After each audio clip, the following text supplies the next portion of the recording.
Super commando ध्रुव लहू के प्यासे। ध्रुव मापाल देश से वापस घर लौटता है तो उसे पता लगता है आईजी राजन लापता हो गए हैं। तो ध्रुव आईजी राजन की खोज में राजस्थान पहुंचता है। राजस्थान पहुंचकर उसकी मुलाकात भीकामल से होती है जो कि पुलिस का मुखबिर है, और चंडिका वहां पर ध्रुव की बेल्ट में ट्रांसमीटर लगा देती है। ध्रुव भीकामल से दौर से मिलने जाता है तो वहां पे दो आदमी उसका पीछा कर रहे होते हैं। भीकामल उसे कैक्टस के बारे में बताता है। ध्रुव कैक्टस को देखने जाता है, तब तक चंडिका उन दोनों गुंडों को पकड़ लेती है और ध्रुव उन्हें पुलिस के हवाले कर देता है। वहां से जैसे ही ध्रुव चलता है उसके बाद कैक्टस और उसके गुंडे ध्रुव को घेर लेते हैं और ध्रुव के सर पर मौत नाचती है। ध्रुव बुरी तरह से गिर जाता है। अब उसके आगे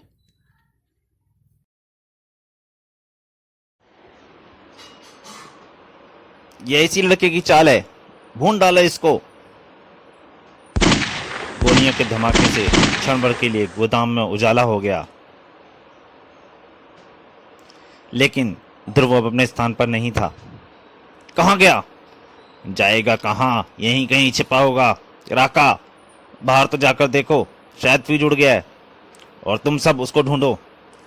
अगर ध्रुव यहाँ से जिंदा बचकर निकल गया तो मैं तुम सबकी खाल खिंचवा दूंगा। बाहर पहुंचकर राका आश्चर्यचकित रह गया। अरे, यहाँ तो मैन स्विच ऑफ है। किसने किया ये? मैंने। तुम्हारा बिजली का बिल बहुत ज्यादा बढ़ गया था, इसलिए बिजली काटनी पड़ी। ढिशुम।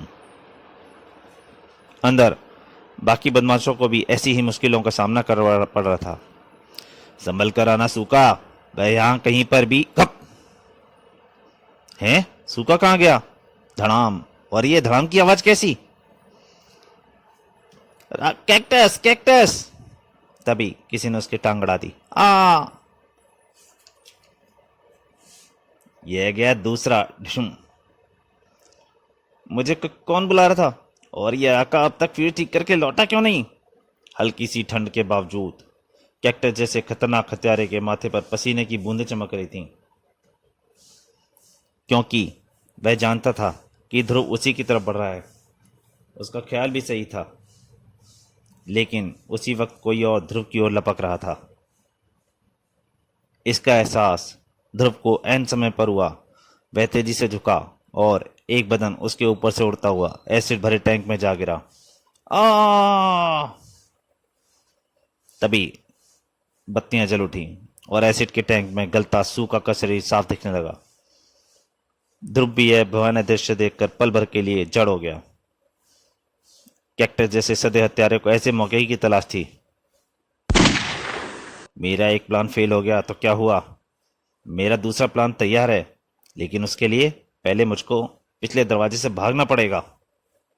कैक्टस बाहर की तरफ भागा और चंडिका से जा उलझा। ढिशुम। लेकिन इस वक्त कैक्टस के जिस सिर पर खून सवार था, गोलियों से बचाव से बचने के लिए चंडिका एक तरफ लपकी, और जब तक वह संभल पाती कैक्टस एक घोड़े पर सवार होकर गेट से बाहर निकल चुका था।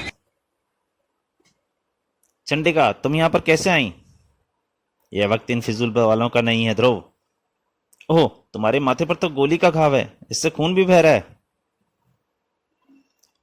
चंडिका ने अपनी बेल्ट से एक प्लास्टर निकाला। यह कम से कम घाव को तो ठीक कर रखेगा, थोड़ा ढक कर तो रखेगा। धन्यवाद। वैसे तुमने ठीक कहा चंडिका, अब ज्यादा वक्त नहीं है। मैं कैक्टस के पीछे आता हूं, तब तक तुम पुलिस को इस गोदाम के बारे में इंफॉर्म कर दो। लेकिन तुम कैक्टस को ढूंढोगे कहां? कच्छ के रेगिस्तान में। मुझे पता है कि वह कहां पर गया है। जब डिप्टी कमिश्नर साहब मुझको रेगिस्तान के सेक्टर 14 और 15 के नक्शे दिखा रहे थे तो मैंने उस रेत की पहाड़ी पिछले एक साल से बिल्कुल एक जैसी थी। और यह असंभव है, क्योंकि रेगिस्तान में हवा के बहाव से रेत की पहाड़ियों के आकार बराबर बराबर बदलते रहते हैं। इसका सिर्फ एक ही अर्थ हो सकता है कि वह रेत की पहाड़ी प्राकृतिक नहीं है, बल्कि आदमी ने बनाई है, और जाहिर है उसका इस्तेमाल गैर कानूनी कामों के लिए होता है। मुझे पूरा विश्वास है कि वह पहाड़ी किसी न किसी रूप में तस्करों का अड्डा है, और अगर मेरा ख्याल सही है तो कैक्टस निश्चित रूप से भागकर यहीं आया होगा। वह रही पहाड़ी, कैक्टस भी यहीं कहीं आसपास। तभी खामोश रेगिस्तान एक गोली की आवाज से गूंज उठा। यह जरूर कैक्टस ही होगा, लेकिन यह मुझ पर सीधा निशाना नहीं लगा रहा है, बल्कि मुझे उन रेगिस्तानी झाड़ियों में झुंड की तरफ धकेलना चाह रहा है। अब मुझको इसका खेल समझ में आ रहा है। और अगले ही पल, हैं, कहाँ चला गया वह? इन झाड़ियों की तरफ ही बढ़ रहा था। अगर यहां से भी बचकर निकल गया तो महाराज मेरी खाल खिंचवा देंगे। तो अब तुम अपनी खाल खिंचवाने के लिए तैयार हो जाओ कैक्टस। ढिशुम। हैं, वह मेरे पीछे कैसे आ गया? हाय, अब मैं तुमको उन रेगिस्तानी झाड़ियों की तरफ ले जाऊंगा कैक्टस, जहां पर तुम मुझे ले जाना चाहते थे। हैं, अब हम सही जगह पर आ गए ना? अब बोलो। हा हा हा, बोलना क्या है, तुमने तो मेरा काम खुद ही कर दिया है, एकदम ठीक वैसा जैसा मैं चाहता था। इस वक्त तुम्हारे पैरों के ठीक नीचे एक बारूदी सुरंग बिछी है, और मेरी उंगली से एक इशारे पर वह तुम्हारे चीथड़े उड़ा देगी। कैक्टस की उंगली का दबाव घातक बटन पर बढ़ा और एक कणबदी धमाका हुआ जो कई किलोमीटर दूर तक दिखाई पड़ा। यह धमाका कैसा था? बड़ूम! और एक घोड़ा भी तो दौड़ता आ रहा है। पर यह तो ध्रुव का घोड़ा है, जिसे ध्रुव यहां पर आया था। चंडिका ने तुरंत घोड़े को वापस मोड़ा, और वह जब 5 मिनट बाद जब घटनास्थल पर पहुंची तो एक आकृति लड़खड़ाती हुई झाड़ियों से दूर जा रही थी। यह तो यही हत्यारा कैक्टस है। तो क्या ध्रुव? चंडिका के दिल का डर बेबुनियाद नहीं था। पत्तों के बीच पड़ी लाश का अंश जल जाने के बावजूद पोशाक और माथे पर लगा प्लास्टर इस बात की गवाही दे रहे थे कि यह लाश ध्रुव की ही है। चंडिका की आंखों में अब खून के अलावा और कुछ नहीं था। कैक्टस! कैक्टस ने अपनी मौत का फरमान अपने हाथों में लिख दिया था, इससे पहले कि हत्यारा अगला कदम रख पाता। सुनो! तड़ाक! लेकिन तभी एक सधा हुआ निशाना घोड़े का माथा ढेर कर गया, और चंडिका का शरीर अपना संतुलन खोकर घोड़े से नीचे जाकर गिरा। धड़ाम! उसका दिमाग धीरे धीरे अंधेरे में डूबता चला गया। तभी रेत की पहाड़ी से एक दरवाजा खुला। कैक्टस, जल्दी आओ! एक हाथ में ध्रुव की बेल्ट लिए कैक्टस तेजी से गुफा की तरफ भागा। शाबाश कैक्टस, तूने आज वह काम कर दिखाया जो दुनिया भर के अपराधी मिलकर भी नहीं कर पाए। महाराज ने तुझे इनाम ले से लाद देंगे। आओ, संभल कर जग्गा। याद रखना, यह प्राचीन सुरंग है जिससे अकबर के हमले के समय राजा जयमल बचकर भागे थे। यहाँ पर सांप बिच्छू भी उसी तरह समय रहते होंगे। यह किस्सा मैं तेरे मुंह से 1000वीं बार सुन रहा हूं, लेकिन तुम इतने खामोश क्यों हो कैक्टस?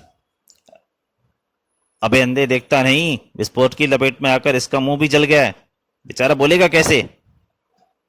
लो, बातों बातों में हम किले तक आ पहुंचे। और वह रहा मंजीत। रंजीत, युवराज कहाँ है? लेबोरेटरी में, तुम्हारा ही इंतजार कर रहे हैं।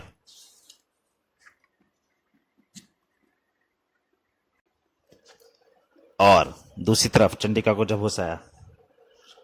तुम चंडिका हो ना? ध्रुव ने मुझे तुम्हारे बारे में बताया था, लेकिन तुम यहां तक कैसे पहुंची? मैंने ध्रुव की बेल्ट में एक माइक्रो ट्रांसमीटर फिट कर दिया था।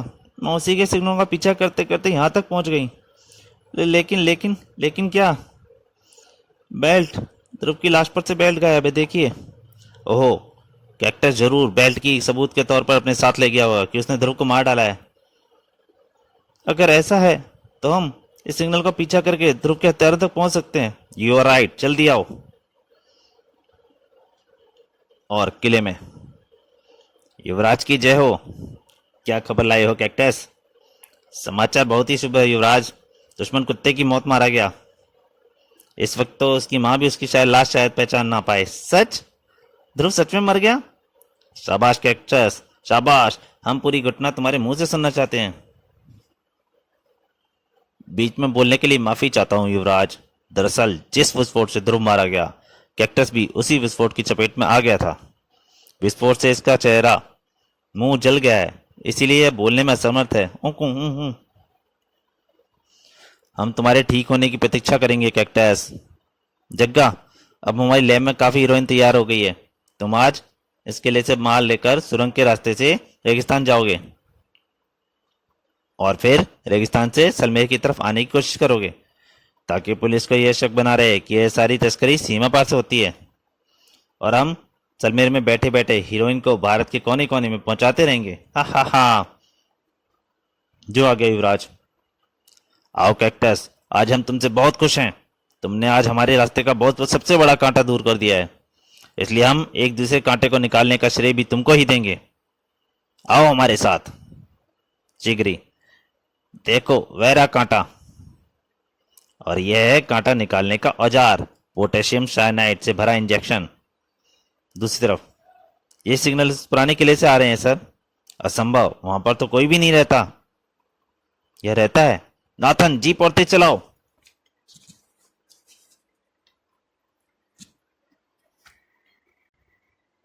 उधर कमिश्नर राजन की तरफ मौत बढ़ रही थी और उनके इसका एहसास तक नहीं था। इंजेक्शन की सुई बदन में घुसने ही वाली थी कि तभी, युवराज युवराज, बाहर पुलिस आ गई है। क्या? पुलिस यहां तक कैसे आ गई? जाओ उन्हें रोको, तब तक हम यहां से सारे सबूत नष्ट कर दें। लेकिन पुलिस फोर्स का अचानक हमला जबरदस्त और तेज था। चंद मिनटों ही पुलिस ने पूरे किले को अपने कब्जे में ले लिया। प्रयोगशाला, जहां से जहरीली हीरोइन बनकर पूरे देश में पहुंचती थी, पुरानी सुरंग, नशीले पदार्थों का गोदाम और युवराज। कमिश्नर साहब और कैक्टस, खबरदार हिलने की कोशिश की ना करना कोई भी। तुम भी नहीं डिप्टी कमिश्नर, इस सिरिंज में पोटेशियम साइनाइड भरा है। अगर तुमने कोई हरकत की तो कमिश्नर राजन जिंदा नहीं देख पाओगे। और अब मेरी बात बड़े ध्यान से सुनो, मैं यहां से जा रहा हूं। मेरा वफादार सेवक कैक्टस अगले आधे घंटे तक सिरिंज लिए यहीं तैनात रहेगा। इस बीच अगर किसी ने मुझे रोकने की कोशिश की तो मैं इस ट्रांसमीटर पर सिग्नल भेज दूंगा और फिर कमिश्नर के बदन में सुई घुस जाएगी। वाह, यानी तुम बचकर निकल जाओगे और बेचारा कैक्टस पकड़ा जाएगा। कैक्टस, ये तो तुम्हारे साथ धोखा है। हाँ हाँ, स्वामी वक्त कैक्टस पर तुम्हारी बातों का कोई असर नहीं। लेकिन कैक्टस अब सारी बात समझ गया था। क्या कैक्टस पागल हो गए हो क्या? बचाओ बचाओ बचाओ, मुझे इससे बचाओ। अगर ये इंजेक्शन गलती से भी मुझे लग गया तो। और युवराज की गिरफ्तारी होने के साथ ही गैंग का हर सदस्य पुलिस की गिरफ्त में था। हमें एहसास है कैक्टस कि ध्रुव की हत्या तुमने हम अपने मालिकों के इशारे पर की है। अगर तुम सरकारी गवाह बन जाओ तो मैं कोशिश करूंगा कि तुमको कम से कम सजा मिले। लेकिन ध्रुव की हत्या हुई कब? ध्रुव, तुम जिंदा हो तो वह लाश किसकी थी? वह लाश कैक्टस की है। दरअसल मैंने ही उसने रिमोट कंट्रोल का बटन दबाया। मैं अपनी जगह से उछला और मेरा वार कैक्टस की पीठ पर पड़ा। कैक्टस बम के ठीक ऊपर जा गिरा और उसी वक्त बम फट गया। भड़ोम। धमाके का असर मुझ पर ज्यादा नहीं हुआ क्योंकि बम कैक्टस के शरीर से पूरी से ढक गया था। तभी मुझको रूप बदलने का आइडिया आया। मैंने और कैक्टस की कदकाठी लगभग एक जैसी है, इसलिए मैंने उसको अपने कपड़े पहनाकर उसके कपड़े खुद पहन लिए। चेहरा बुरी तरह से जल जाने के कारण कोई लाश को पहचान नहीं सकता था। हल्के मेकअप का सामान मैं हमेशा अपने बूट और बेल्ट में रखता हूँ।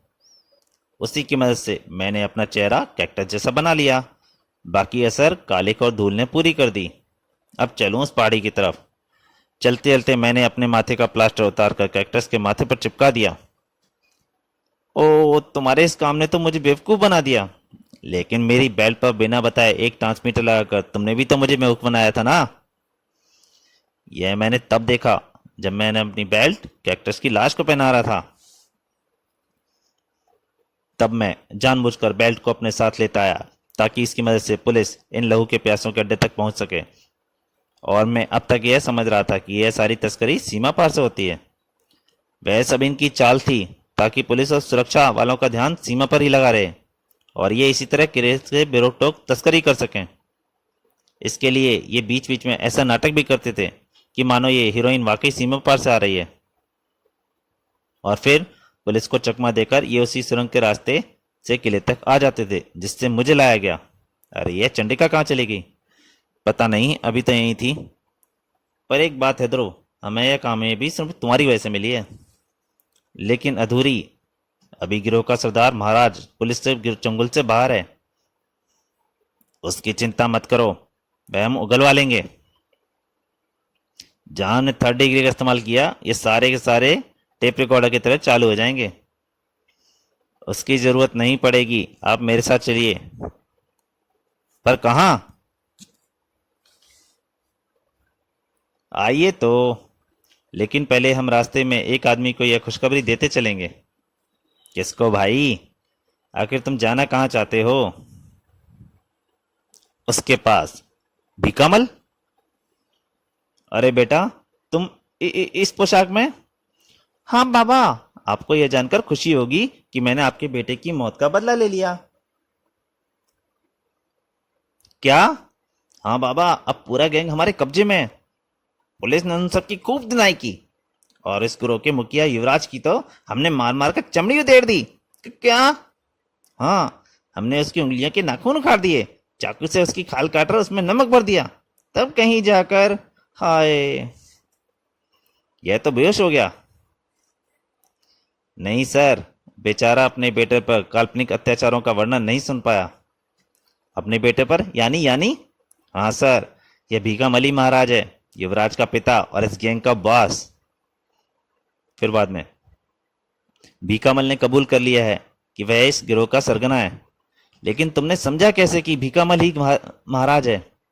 युवराज और भीखामल के शक्लों की समानता ये बताने के लिए काफी थी कि दोनों पिता पुत्र हैं, और युवराज का पिता ही महाराज हो सकता था, यानी गैंग का बॉस। अपनी इसी थ्योरी पर परखने के लिए मैं भीखामल के पास गया था, और मुझे खुशी है मेरा ख्याल सही निकला। अपने बेटे के मरने की झूठी कहानी और उस अपनी संपत्ति ट्रस्ट को दान देने का नाटक भीखामल ने पुलिस का मुखबिर बनने के लिए ही रचा था। वक्त वक्त पर अपना ही माल पकाकर वह अपने मुखबिर होने का प्रमाण भी दे देता था। इस तरह से इसको पुलिस कार्रवाई की पूरी सूचना भी पहले से ही मिल जाया करती थी। तुमने वास्तव में कमाल कर दिया ध्रुव। चलो, अब चूंकि इस क्षेत्र से तस्करों का आतंक समाप्त हो गया है, इसलिए अब मैं भी वापस राजनगर जा सकता हूँ। नए कमिश्नर इस एरिया का चार्ज लेने आज शाम ही आ रहे हैं। और फिर राजनगर में। अरे, आपके सिर पर ये पट्टी क्यों बंधी है? कुछ नहीं, एक मामूली से एक्सीडेंट हो गया था, पर अब तो घाव भी भर गया है। ओह, शुक्र है भगवान का। और तुम्हारे सिर का घाव कैसा है भैया? ध्रुव चौंक कर पलटा। क्या पूछा? अरे अरे, ये मैं क्या कह गई? मेरे सिर का घाव तो बालों से ढका हुआ है, और अभी तक मैंने यहाँ पर किसी को भी घाव के बारे में नहीं बताया है। फिर इसको कैसे पता चला? कहीं यही तो चंडिका नहीं? मम्मी बचाओ, चूहा! अरे, इसमें हंसने की क्या बात है? चूहा बहुत खतरनाक जानवर होता है। अरे, मैं तुझ पर नहीं, अपनी अपनी सोच पर हंस रहा हूं। मैं भी कितना गधा हूं। यह कि डरपोक किसी जन्म में बहादुर चंडिका हो ही नहीं सकती। तो दोस्तों, ये कहानी यहीं समाप्त है। अगर आपको अच्छी लगी हो, प्लीज़ शेयर ज़रूर कीजिए। धन्यवाद।